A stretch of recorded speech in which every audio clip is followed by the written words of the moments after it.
आप देख रहे हैं ENI live next generation media.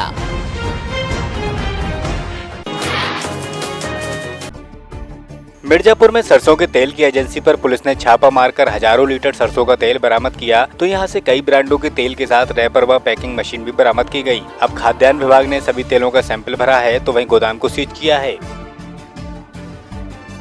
तहसील की टीम और खाद्य सुरक्षा विभाग की टीम सुंदरघाट वहाँ यहाँ हम लोग वासलीगंज में ही है, यहाँ हम लोग आए और इनके गोदाउन और दुकान दोनों पे रेड किया और खाद्य सुरक्षा विभाग की टीम ने इनके हर अलग अलग कंटेनर से और अलग अलग टैंकर से वो सैंपल भी लिया है, जिसकी जांच की जाएगी। उसके बाद ही बताया जा पाएगा कि इसमें तेल में किस प्रकार की मिलावट थी, शुद्ध तेल था कि नहीं था, क्या क्या किस तरह की मिलावट है। गोपी कृष्ण नाम के ब्रांड से बेचना चाह रहे थे इसको और अलग अलग तरह की पैकिंग करके रखी हुई है। आगरा के डोपी में सपा के राष्ट्रीय अध्यक्ष अखिलेश यादव ने योगी सरकार पर जमकर निशाना साधा। तो वहीं उन्होंने भाजपा सरकार से काम की उम्मीद करना मतलब बबूल के पेड़ पर आम उगाने जैसी कल्पना के बराबर बताया। इसी के साथ उन्होंने योगी सरकार के अभियानों को फेल बताया। इसी के साथ उन्होंने राष्ट्रपति चुनाव में आम सहमति बनाने की कोशिश की जा रही है, ऐसा कहा। मैं तो कहना चाहूँगा ये सरकार काम के लिए नहीं बनी है। अरे आप काम की उम्मीद क्यों कर रहे हो उनसे? ये तो सरकार किसी और वजह से बनी थी। जो सरकार काम के लिए नहीं बनी उनसे काम की उम्मीद कर रहे हो। और आपको तो सोचना चाहिए, अच्छे दिन का नारा दिया था 3 साल पहले, वो अच्छे दिन भी नहीं आए, तो आप उम्मीद क्या करोगे? मथुरा दौरे पर आए ऊर्जा मंत्री श्रीकांत शर्मा ने कलेक्ट्रेट में अधिकारियों के साथ बैठक की। तो इसमें पुलिस के आला अधिकारी भी मौजूद थे। बैठक में कानून व्यवस्था के साथ विकास कार्यों की समीक्षा की गई। वहीं अपराध पर लगाम लगाने को निर्देशित किया गया। सीसीटीवी पूरी परिक्रमा मार्ग में लगाए गए हैं और हम लोग टेम्परेरी चौकी भी वहाँ रखेंगे। चेंजिंग रूम की व्यवस्था भी हम लोगों ने मानसी गंगा और राधा रानी में की है, कुसुम सरोवर में की है। तो इस बार मेले में अच्छी व्यवस्था रहेंगी, ऐसी एक हमारी कल्पना है। उसके लिए आज यहाँ बैठक की। ब्रज का विकास और तेज गति से हो, बिजली, पानी, सड़क, लॉ एंड ऑर्डर, ये सब हमारी प्राथमिकता में है। इसके लिए आज प्रशासन के साथ मेरी यहाँ बैठक हुई। और मथुरा के वृंदावन में राष्ट्रीय स्वयंसेवक संघ का शिविर बीते कई दिनों से लगा था, जिसमें उत्तर प्रदेश और उत्तराखंड के कई लोगों ने इसमें शिरकत की। तो इसमें समापन के मौके पर संघ कार्यकर्ताओं ने नगर में पथ संचलन निकाला। तो वहीं पूर्ण गणवेश में 400 शिक्षार्थी के साथ 100 शिक्षकों ने इसमें भाग लिया।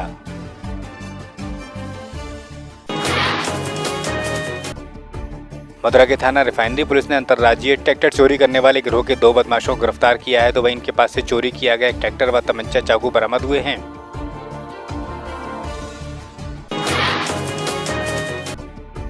महोबा के प्रभारी मंत्री और प्रदेश सरकार के वन, पर्यावरण एवं जंतु उद्यान मंत्री विकास कार्यों की समीक्षा के लिए यहां पहुंचे। तो कार्यकर्ताओं की नाराजगी का उनको सामना करना पड़ा। ऐसे में आरोप था कि सपा सरकार में जो काम 100 रुपए में होता था वो यहां 1000 में हो रहा है। वहीं एक कार्यकर्ता ने मंच से मंत्री जी को आयाराम गयाराम तक बोल दिया। इसी के साथ मंत्री जी ने पत्रकारों के सवालों के जवाब दिए। तो वहीं निकम्मे अधिकारियों पर कार्रवाई की बात को कहा।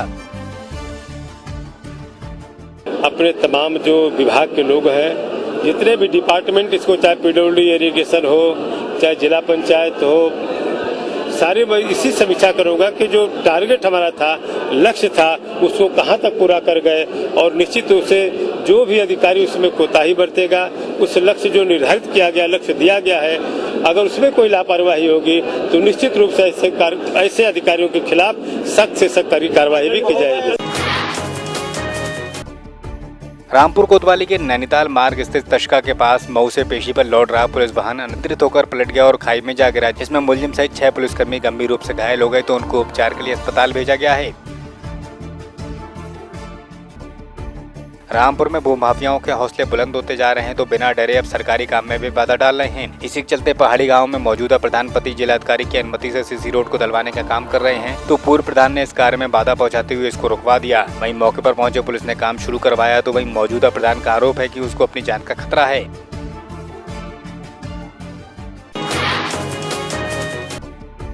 श्रावस्ती के गोना के रमपुरवा में 2 पक्षों में पुरानी रंजिश के बीच खूनी संघर्ष हो गया, जिसमें 9 लोग गंभीर रूप से घायल हो गए। तो वहीं उनको उपचार के लिए सीएचसी में भर्ती कराया गया है।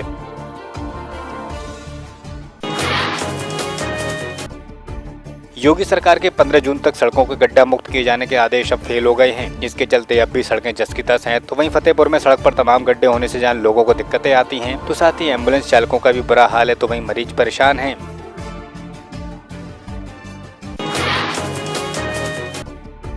संत कबीर नगर के सांसद द्वारा गोद लिया गांव का आलम यह है कि यहां सड़कों पर चलना मुश्किल हो गया है। तो खलीलाबाद के सांसद शरद त्रिपाठी ने मेदावल के सांडे खुर्द को गोद लिया था।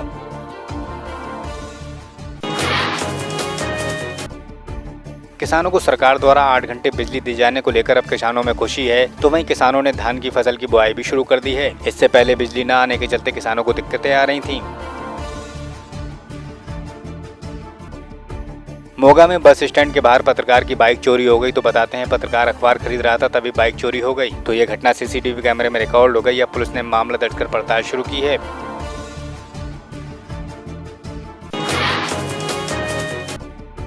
पंजाब सरकार द्वारा इंटरनेशनल बॉर्डर के साथ सरहदी जिलों में पुलिस की सुरक्षा के लिए एक पहल की है। तो पंजाब पुलिस को बुलेट प्रूफ ट्रैक्टर के साथ एक बुलेट प्रूफ स्कॉर्पियो कार दी है, जो 104 किलोमीटर लंबे बॉर्डर की सुरक्षा के लिए हरियाणा राजस्थान बॉर्डर पर भी नजर रखेगी। तो ये वाहन आधुनिक उपकरणों से लैस है, तो अपराध नियंत्रण करने में सहायक होगा। बुलेट प्रूफ ट्रैक्टर और बुलेट प्रूफ स्कॉर्पियो व्हीकल दी गई है। ये क्विक रिस्पांस के लिए हमें मुहैया की गई है। ये दोनों जो गाड़ियाँ ये बुलेट प्रूफ गाड़ियाँ हैं और इनकी स्पीड भी अच्छी है। और जो इंटरनेशनल बॉर्डर है फाजिलका पुलिस की 104 किलोमीटर इंटरनेशनल बॉर्डर और 79 किलोमीटर इंटरस्टेट बॉर्डर है, इसको गार्ड करने के लिए और कोई भी हीनियस क्राइम को रोकने के लिए, शूट आउट और ऐसे जो हीनियस गैंग एक्टिविटीज़ को रोकने के लिए इस व्हीकल का हम अच्छे से इस्तेमाल कर सकते हैं। किसान सभा में सीपीआई के साझे में डीसी कार्यालय के बाहर रोष धरना दिया गया, जिसमें किसानों ने मध्य प्रदेश में मारे गए किसानों के परिजनों को मुआवजे की मांग की। तो वहीं गोली चलाने वालों पर कार्रवाई की मांग भी की। इसी के साथ किसानों के घर को जमीन कुर्क होने से बचाने के लिए कर्ज माफी की बात को कहा।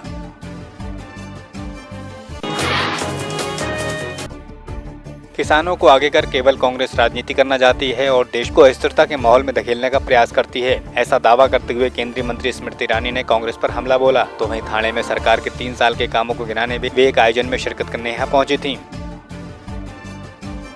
मध्य प्रदेश में जितने भी चैनल्स में हमने देखा कि किस प्रकार से कांग्रेस के नेता कह रहे हैं पुलिस स्टेशन जला दो, किस तरह से कांग्रेस के नेता कह रहे हैं पुलिस को, प्रशासन को गोली मारो, वो अपने आप में इस बात का प्रमाण है कि कांग्रेस न सिर्फ हताश हुई है बल्कि अब सत्ता खोने से इतनी आक्रोशित हो गई है कि उनके नेता सरेआम अब कह रहे हैं कि प्रशासन को या तो जला दो या तो गोली मार दो। तो जनता अपने आप में भली भांति इस बात से परिचित है कि कांग्रेस की बौखलाहट का मतलब है कि कहीं ना कहीं वो सिस्टम में, लॉ एंड ऑर्डर में इस प्रकार की कमी लाएंगे, इस प्रकार का आक्रोश दिखाएंगे।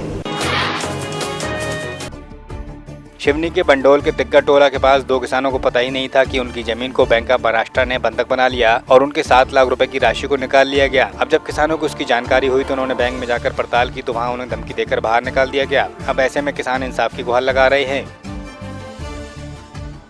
उसमें हमारी जमीन बैंक ऑफ महाराष्ट्र में बंधक लिखी गई, तो वहाँ हम बैंक गए, वहाँ पता लगा कि कोई फर्जीवाड़ा से दस्तावेज लगा कि हमारा खेती से निकाल दी गई। बैंक मैनेजर ने बताया कि आपकी केसीसी गलत तरीके से बनी गई है और पूरा फर्जी डॉक्यूमेंट्स लगाया गया है और वही भी फर्जी है, सब कागजात दस्तावेज फर्जी लगाए गए हैं और आधार कार्ड भी फर्जी लगाया गया है।